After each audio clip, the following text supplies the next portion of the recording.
우리 서로 인사합시다. 저는 사랑합니다. 축복합니다. 반갑습니다.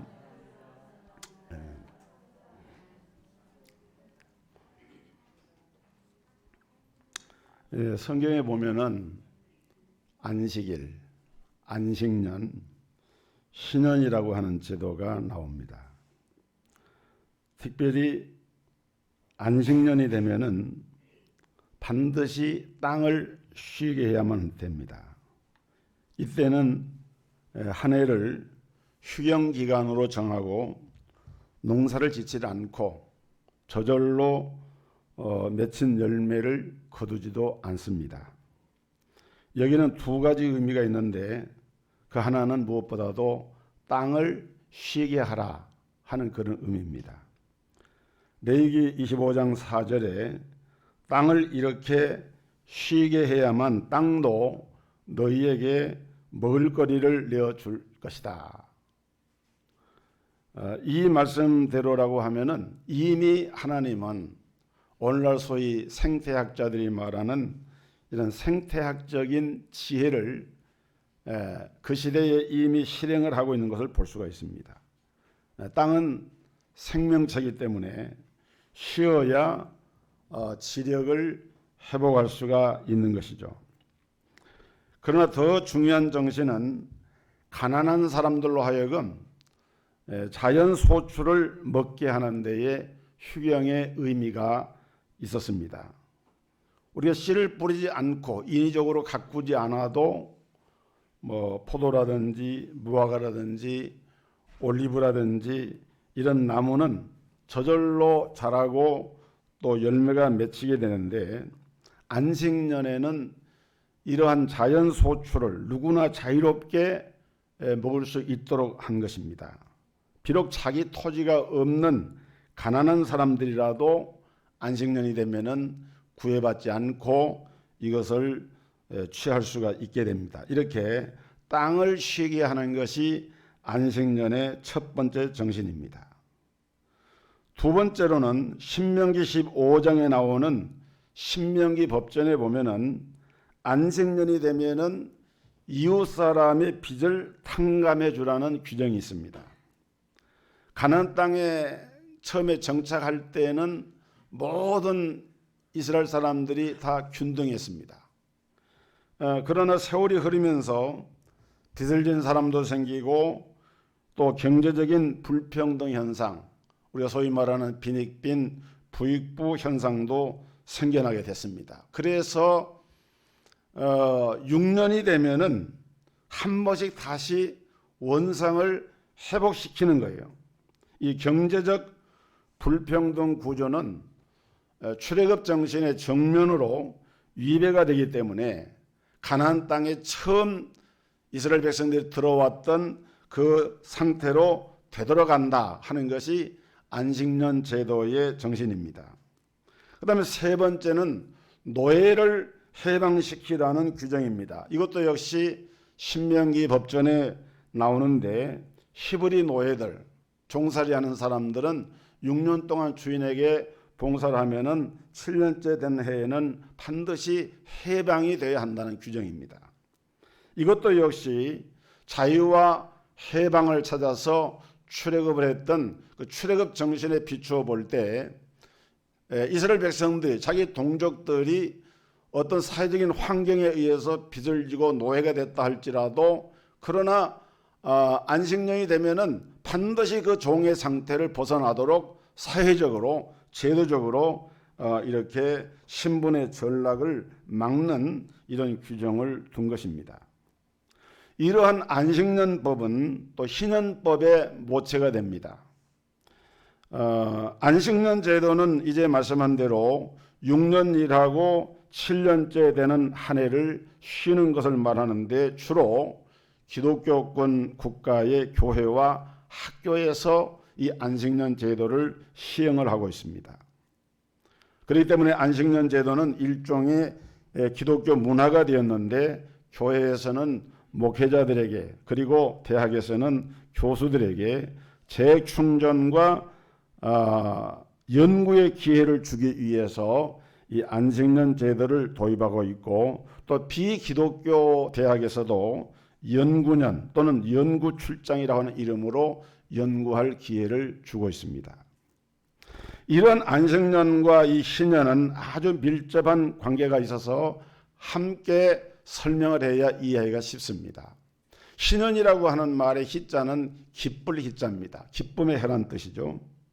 히브리 말로는 주빌리의 해다. 그런데 이 주빌리라고 하는 말은 수양의 뿔을 말합니다. 그러니까 희년을 선포할 때 수양의 뿔로 된 나팔을 분대서 유래하는데 이 주빌리에 이 수양의 나팔을 크게 불면서 희년이 되면은 이제 모든 나라의 백성들이 그 기뻐하고 즐거워하게 됩니다. 희년은 안식년이 7번 지나간 그 다음에 50년 되는 해에 있는데 이 기원은 레위기 25장에 나오는 이스라엘의 희년법이고 이 희년법의 기초는 바로 안식년법입니다. 그리고 레위기 25장 2절로 7절, 출애굽기 21장, 23장, 신명기 25장 등의 이 안식년에 관한 규정들이 나오는데 그것은 바로 그들이 광야 생활 40년을 거쳐가면서 가나안 땅에 들어간 때로부터 6년이 지나고 7년째가 되는 해를 안식년으로 선포한 데서 기인하고 있는 것입니다. 오늘 제가 여러분과 예배를 드리고 오예배를 마치면은 이제 40일 동안 안식년 휴가를 갖게 됩니다. 먼저 이런 기회를 주신 우리 동석교회 당회의 장로님들 또 우리 성도님들께 감사를 드리고 이제 제가 돌아오는 시간은 이제 8월 24일인가요? 아마 그렇게 날이 돼 있을 거예요. 그동안에 제가 없어지는 것이 아니고 교회 강단에서만 안 서는 거예요. 제가 1977년 12월 1일부터 목회 사역을 시작을 해서 여수노회의 예장합동의 여수노회의 소라면 봉두리라고 하는 곳에서 1년 동안 교회를 개척을 했습니다. 개척 건물을 짓고 마을 회관을 빌어서 제가 총각 전도사로 부임을 해가지고 그 해에 결혼을 하고 거기서 1년간 사역을 했어요. 그러다가 태풍 칼멘호를 만나가지고 예배당이 거의 한 80% 이상 공정이 이루어진 예배당이 무너져가지고 전국에 우리 예장합동 그 당시 기독 신보라고 하는 신문에 기사가 게재가 되고 또 그 교회를 후원하는 후원금이 답질하고 그래서 이제 예배당을 이렇게 새로 재건하게 되는데 바로 한 동네에 거의 같은 시기에 예장 통합 측에서 또 교회를 같이 세우고 있었어요. 근데 거기에는 새마을 지도자 그 지역에 아주 유명한 아주 널리 알려진 그런 분이 그 교회에 출석을 하고 후원을 하고 비교적 기존 교인들의 멤버가 갖춰져 있는데 제가 기도하는 가운데 또 그때 하나님이 환상이라 그래야 되나요? 꿈과 계시로 그걸 보여주셨어요. 그래서 이 지역에 자연불하게 이런 시골 동네에다가 교회를 2개 세우는 것은 하나님이 기뻐하신 일이 아니다. 이렇게 판단을 해서 그때의 그 교회에다가 모든 걸 이름을 하고 우리 교회에 나오고 있던 주일학생들이 꽤 됐습니다. 그런데 다 그 교회로 보내고 이제 저는 사임을 하고 기도하고 있는데 그때 하나님께서 다시 사역지를 주신 것이 여천군 돌산면 서덕리에 있는 성덕교회. 그 교회도 여수 제일교회의 황원기 장로님, 그 당시 안수 집사였는데 그 집사님이 이제 예배당을 그 이웃마을에 사는 분인데 사업을 해서 크게 성공을 해가지고 자기 고향 동네 부근에 예배당을 세운다. 그래서 예배당을 거의 건축이 마무리되고 있는 그때 제가 청빙을 받아가지고 그것도 개척교회죠. 이제 새로 하는 교회인데 거기에서 소라면 봉디에서 1년 그다음에 이 서동지 성덕교회에서 8년, 돌산에서 그렇게 이제 있으면서 교회가 많이 성장을 했어요. 장로님도 세우고 재직들도 한 30명 재직이 되고, 또 교회 주일이면은 평균 한 60명 내에 이렇게 모이는 시골 교회지만은 그렇게 해서 지금도 그 지역에 아주 건강하게 교회가 성장하고 있는 교회가 됐어요. 그러다가 제가 이제 서울에 그 당시에서 공부를 하다가 그 부름을 받고 사명을 받아서 전혀 모르는, 여수는 아무도 아는 사람이 없었습니다. 근데 갔다가 이제 9년간 목회 사역을 하고, 그때 내려갈 때 제가 기도 제목이 3년간만 지방에 가서 목회를 하고 서울로 다시 오고 싶습니다. 그런데 3년에 3배가 되는 9년 동안 사역을 하고, 이제 그래서 다시 이제 세 번째로 간 교회가 그 동두천에 있는 소유산역 앞에 있는 소망교회라고 하는, 그 당시 그 교회도 교회가 이렇게 분리가 돼서 나와 있는데 교인들 한 20명 내가 모이는 작은 교회였어요. 그런데 그 교회도 예배당 건물도 없고, 거기 이 선생이라고 유치원 원장하는 선생님이 있는데, 시골에 유치원 원장이 아이도 얼마 안 되죠. 그래서 이제 100만 원 보증금에 월세 10만 원을 내고 있는 그 1층 건물인데, 교회가 10만 원 월세를, 보증금도 없이 10만 원 월세를 이제 이렇게 부담을 하고 교회를 운영하고 있는 그런 교회였어요. 근데 제가 그 교회에 부임을 했습니다. 그래서 만 3년 7개월 동안 그래서 사역을 하고, 그 교회를 사임하고 나올 때는 그 소유산역 앞에 있는 양옥 건물인데 100평 대지에 양옥 2층으로 된 건물이 그 당시 3천만 원을 주고 그 건물을 샀어요. 그래서 교회가 터전을 잡고 제 후임자가 예배당을 지어서 지금은 동두천에서 그 지역의 안정적인 교회로 성장을 하고 있는 그런 교회가 됐습니다. 그러고 나서 제가 1989년 8월 17일 날 구 장안교회, 우리 동서교회 전신인 장안교회 부임을 해서, 제가 그때부터 이렇게 계산을 해보니까 30년에서 딱 한 달이 모자라요. 그래서 그 날짜를 보니까 만 970일이 되더라고요. 제가 동서교회에 지금까지 심호해 온 기간이 만 970일이 됐습니다. 근데 하나님의 은혜로 참 사역을 감당하고, 또 우리 성도들이 함께해서 보람과 기쁨도 많이 누렸지만은, 또 목회 사역이라고 하는 것이 항상 그 양지만 있는 것이 아니기 때문에 힘들고 또 어려운 면도 있고, 또 지금도 또 어떻게 보면 가장 어려운 한때를 우리가 지나고 있기 때문에 그런 면이 있지만은, 저는 그 모든 것에 대해서 하나님께 감사를 하고 있습니다.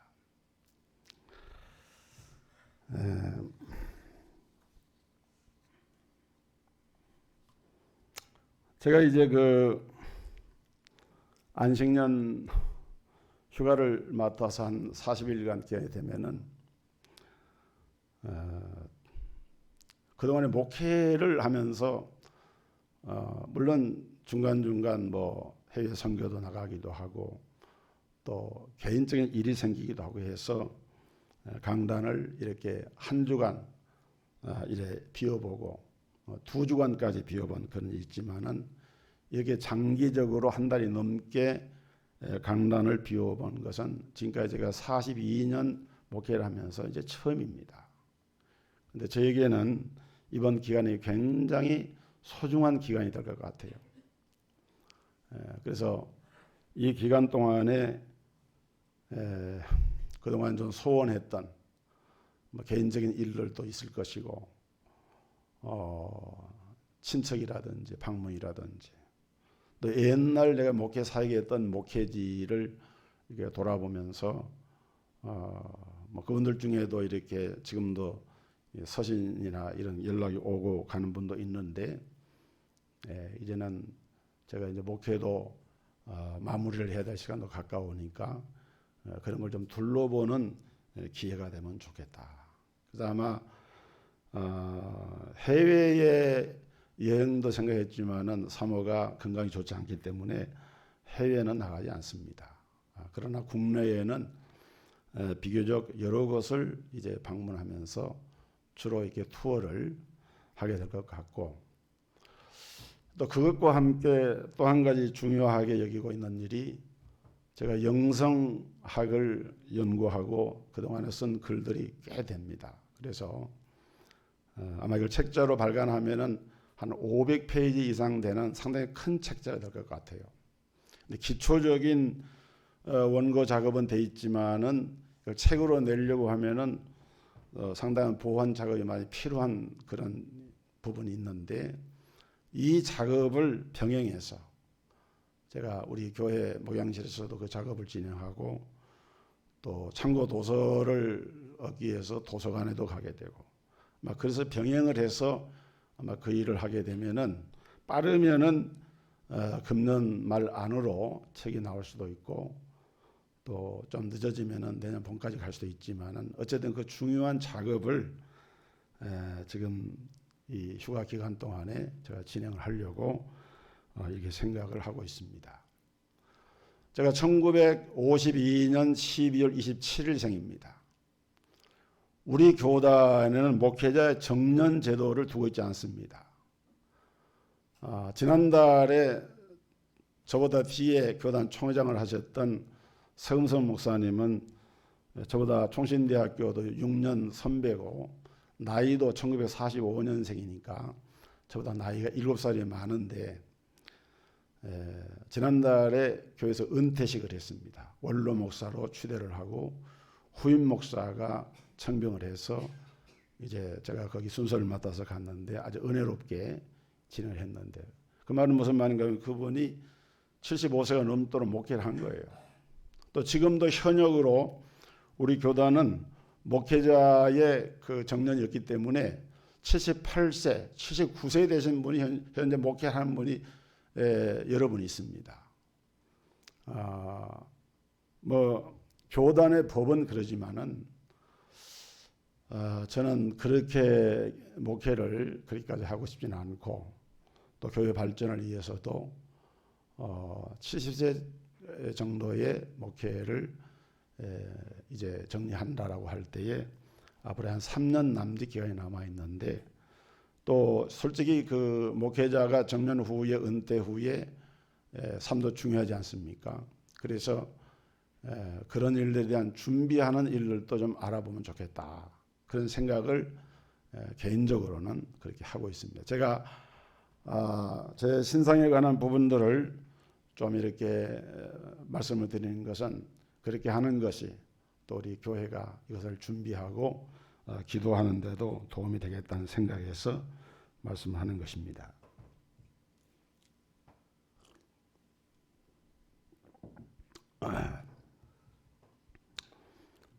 오늘 이 본문에 보면은 은혜와 진리가 충만하더라. 예수님이 이 은혜와 진리는 가장 귀중한 하나님의 속성이고 또 생명의 속성이라고 할 수가 있습니다. 이 은혜와 진리는 우리 신앙생활에서 중심이 되어야 하고, 이 두 가지는 천국을 향해서 가고 있는 우리 그리스도인들에게 자동차의 양바퀴와 같다. 은혜와 진리. 근데 사람들은 되게 일반적으로 볼 때 은혜는 좋아하지만은 진리에 대해서는 그렇게 좋아하지를 않는 것 같아요. 뿐만 아니라 은혜라고 하는 이름으로 하나님의 참, 이 진리를 알레데이아라고 하는데, 이 하나님의 참과 관련이 없는 거짓된 것들이 많은 부분들이 우리 신앙생활과 우리 교회 생활에 들어와 있는 것이 사실입니다. 그러나 분명한 것은 진정한 은혜는 진리와 반드시 연결되어 있다는 사실입니다.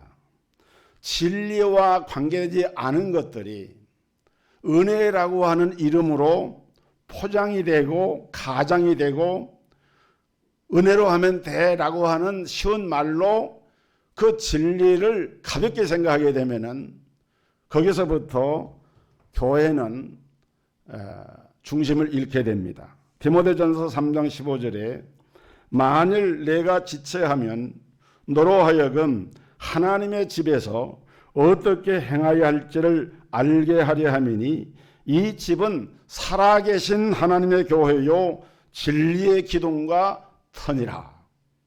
여러분, 교회를 가리켜서 진리의 기둥과 터라 그랬어요.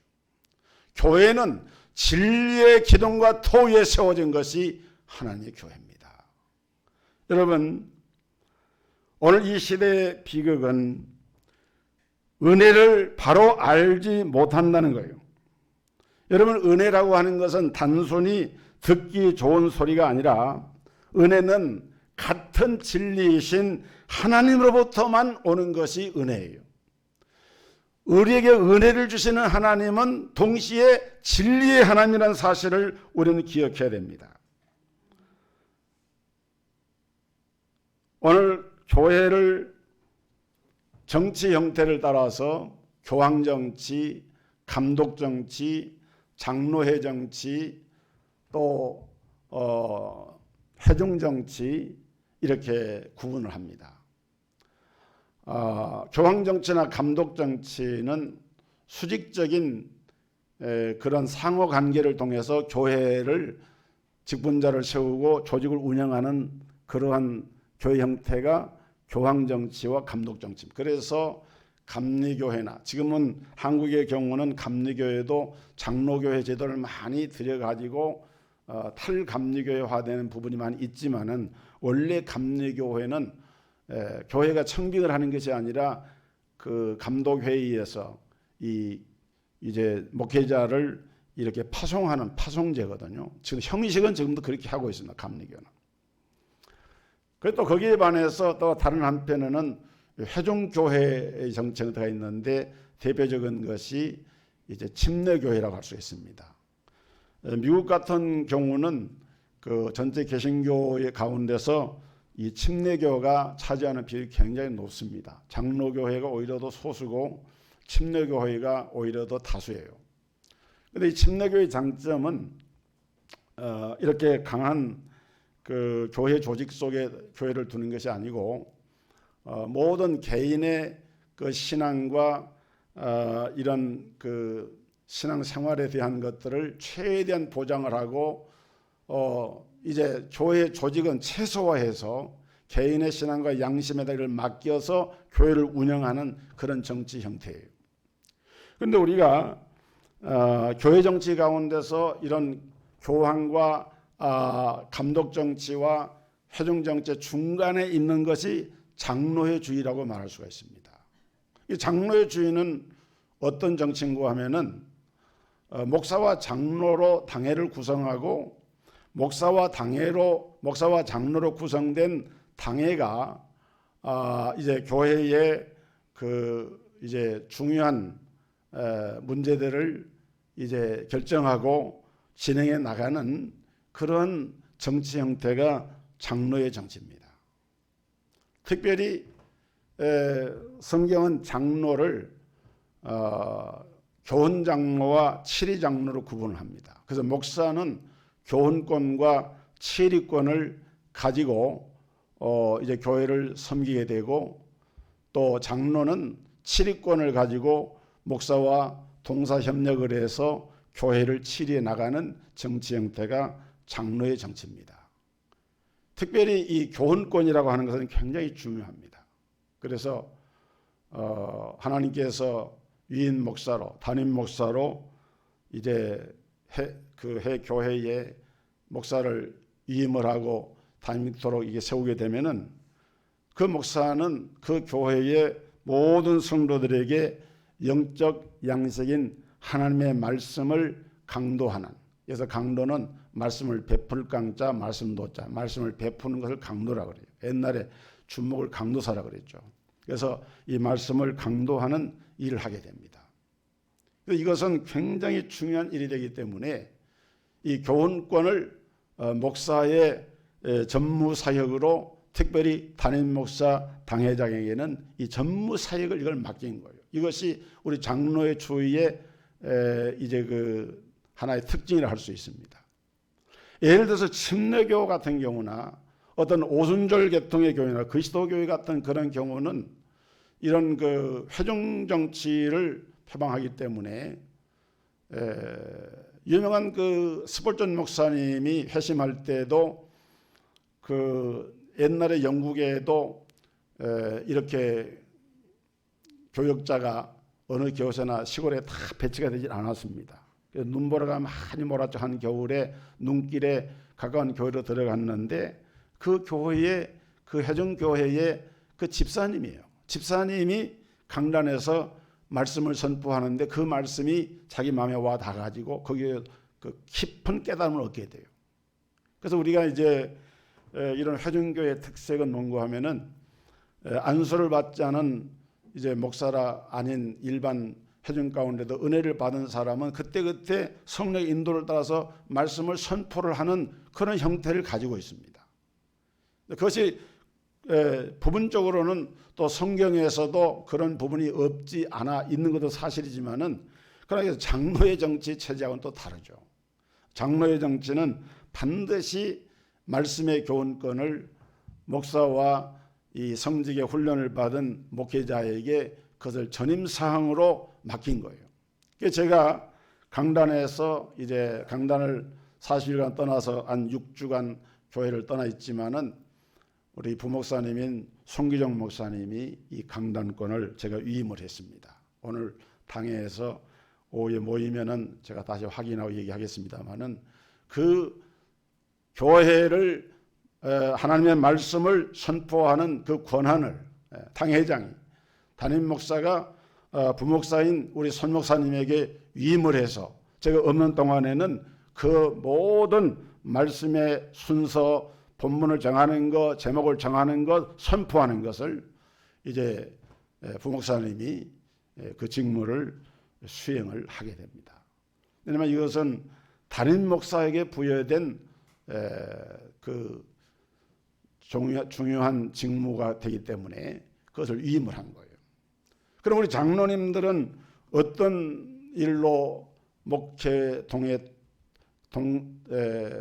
동사를 하느냐? 치리권이라고 하는 것은 교회는 잘 다스리는 장로를 또 두라 그랬어요. 여기서 다스린다라고 하는 것은 우리가 이제 그 일반 세상에서는 소위 이 정치인들이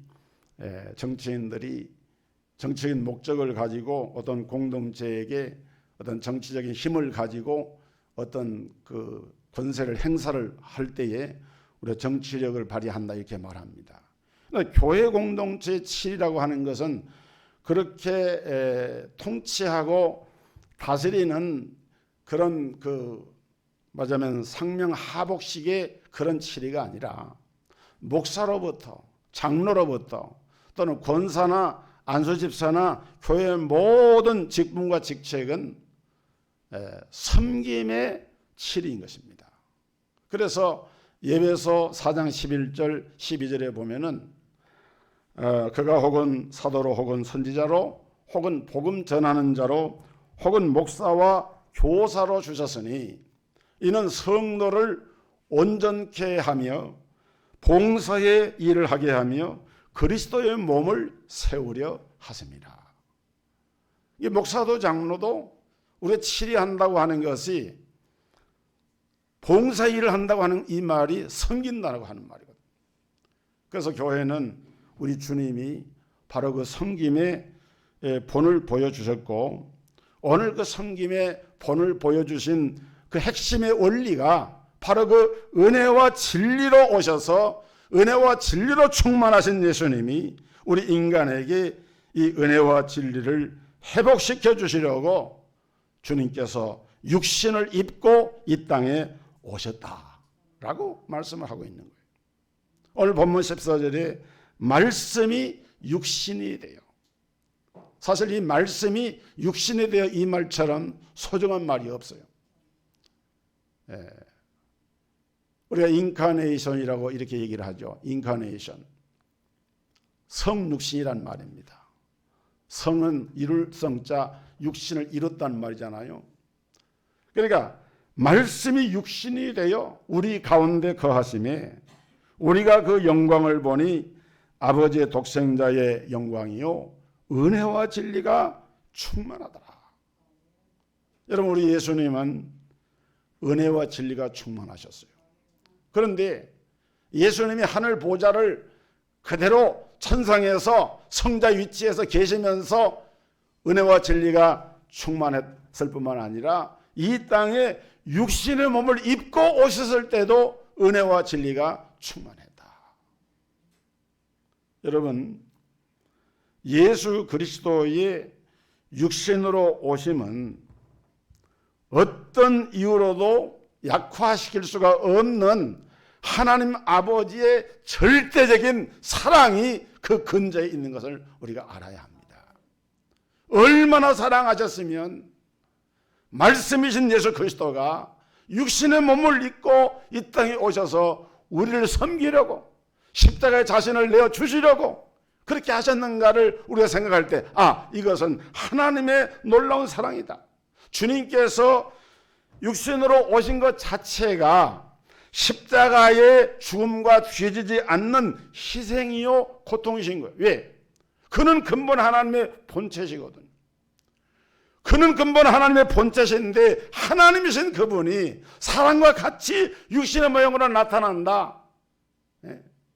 이 자체가 하나님의 놀라운 사랑의 절정을 표현하고 있는 것이고, 예수 그리스도가 자기를 비어서 종의 형체를 가져 사람의 모양으로 나타나셨고 자기를 낮추시고 죽기까지 복종하셔서 결국은 십자가에 죽음을 당하신, 이것이야말로 우리 주님의 섬김의 모습을 그대로 보여주고 있는 것이다.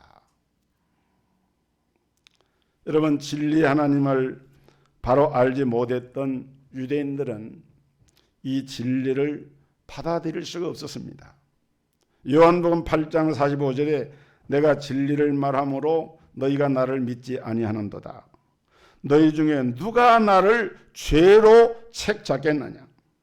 내가 진리를 말하며 어찌하여 나를 믿지 아니하느냐. 하나님께 속한 자는 하나님의 말씀을 듣나니 너희가 듣지 아니함은 하나님께 속하지 아니하였음이로다.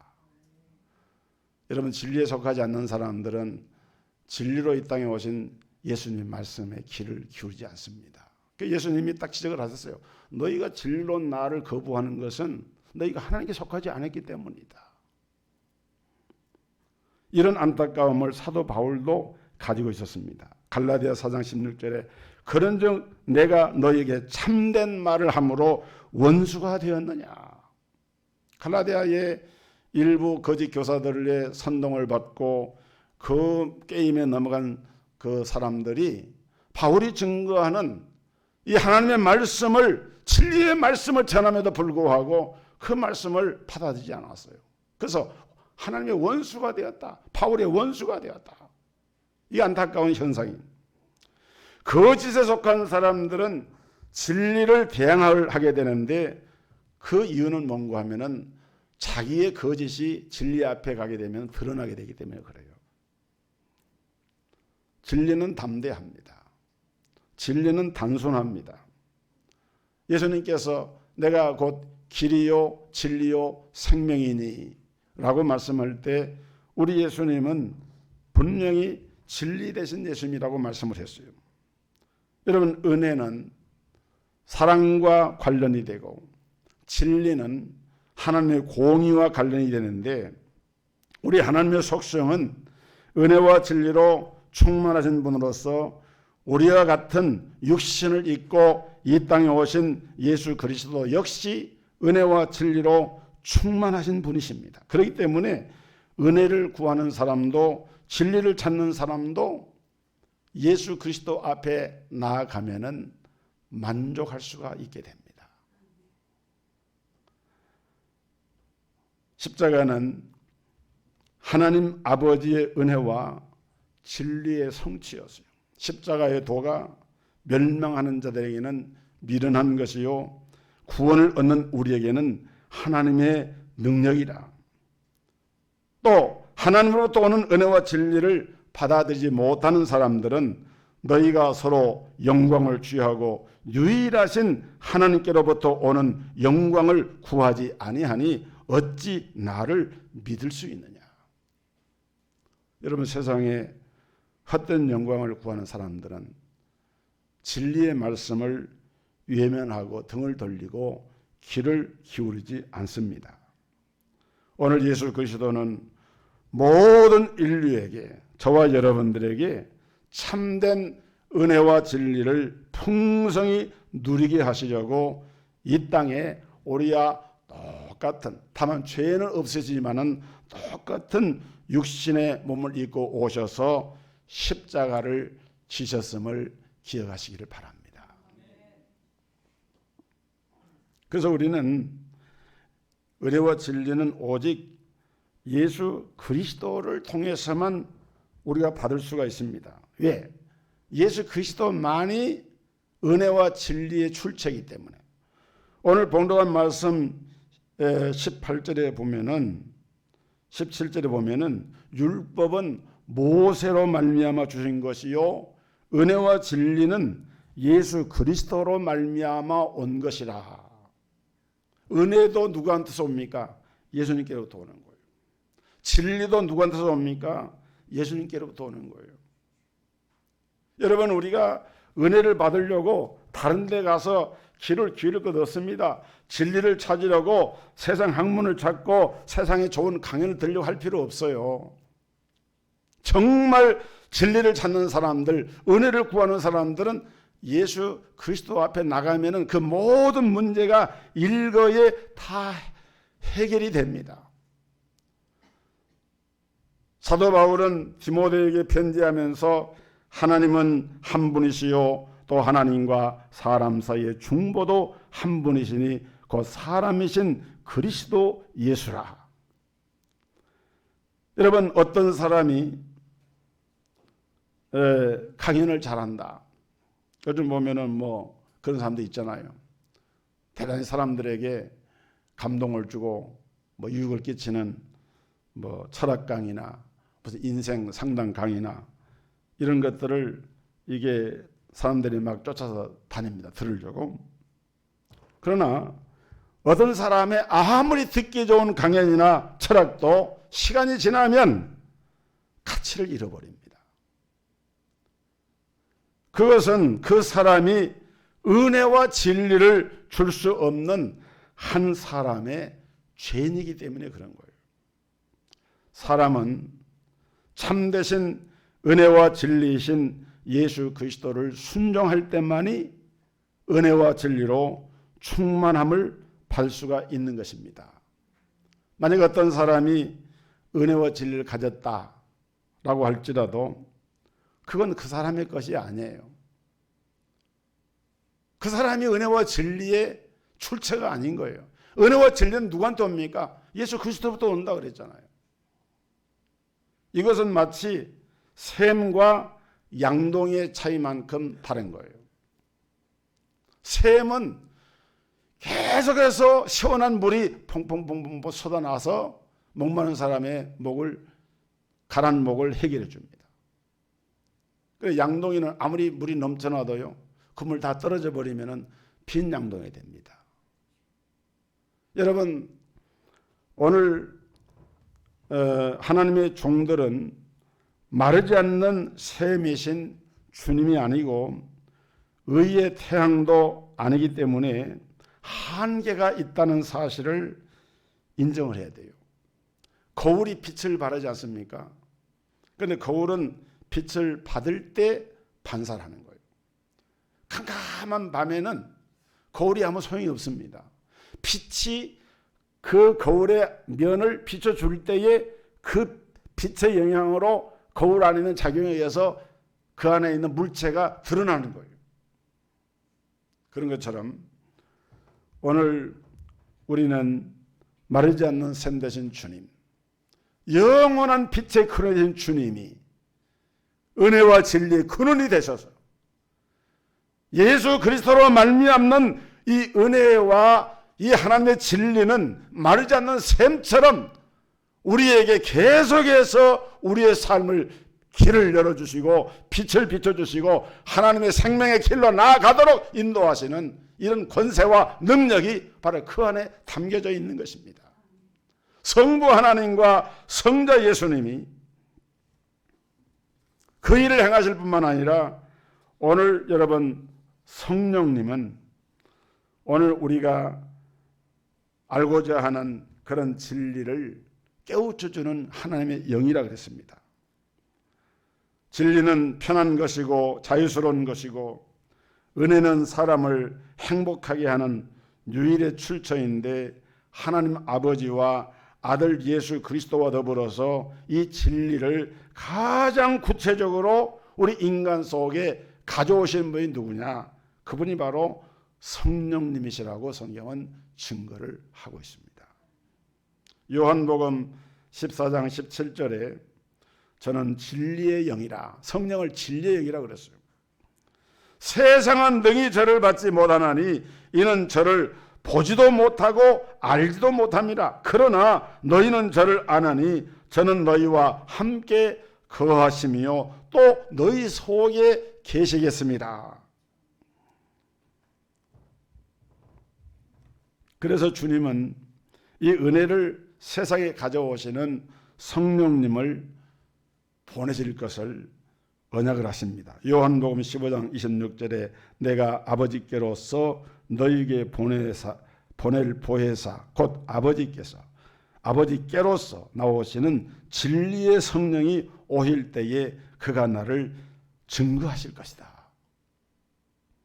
그분이 바로 우리를 진리 가운데로 인도하실 분이다. 그래서 진리의 성령이 오시면 그가 너희를 모든 진리 가운데로 인도하시리니 그가 자의로 말하지 않고 오직 듣는 것을 말하시며 장래 일을 너희에게 알리시리라 라고 말씀을 하고 있습니다. 여러분 오늘날 교회가 진리를 도외시하고 은혜만 부르짖다 보면은 진리로부터가 아닌 거짓된 은혜라는 이런 미명에 놀아날 수가 있고, 그래서 하나님은 이것을 방지하도록 하기 위해서 기록된 진리인 하나님의 말씀인 성경을 우리에게 주셨음에도 불구하고 오늘날 사람들은 쉽고 간편하고 편하고 무상한 일에 이런 죄의 습성에 붙잡혀서 진리가 아니라도 좋다는 거예요. 은혜만 받으면 된다는 거예요. 이것은 은혜도 되지 않을 뿐만 아니라 진리를 왜곡시키는 중요한 함정이 되고, 이 진리의 빛을 이렇게 무너뜨리고 그걸 가로막는 것은 여러분 성령은 진리의 영이니까 성령이 하는 일이 아니잖아요. 그럼 누가 합니까? 마귀 사탄이 하는 거예요. 은혜와 진리는 별개가 아니라 생명의 양축이고 하나님의 속성이며 그의 백성들이 지속적으로 가져야 할 믿음의 양축과 같습니다. 은혜와 진리로 충만하신 예수 그리스도를 소유하는 삶을 삶으로 우리 주님의 거룩한 성도에 구별된 삶을 세상에 나타내고 여러분 모두가 진리로부터 오는 하나님의 은혜로 충만하시기를 주님의 이름으로 축복합니다. 기도하겠습니다.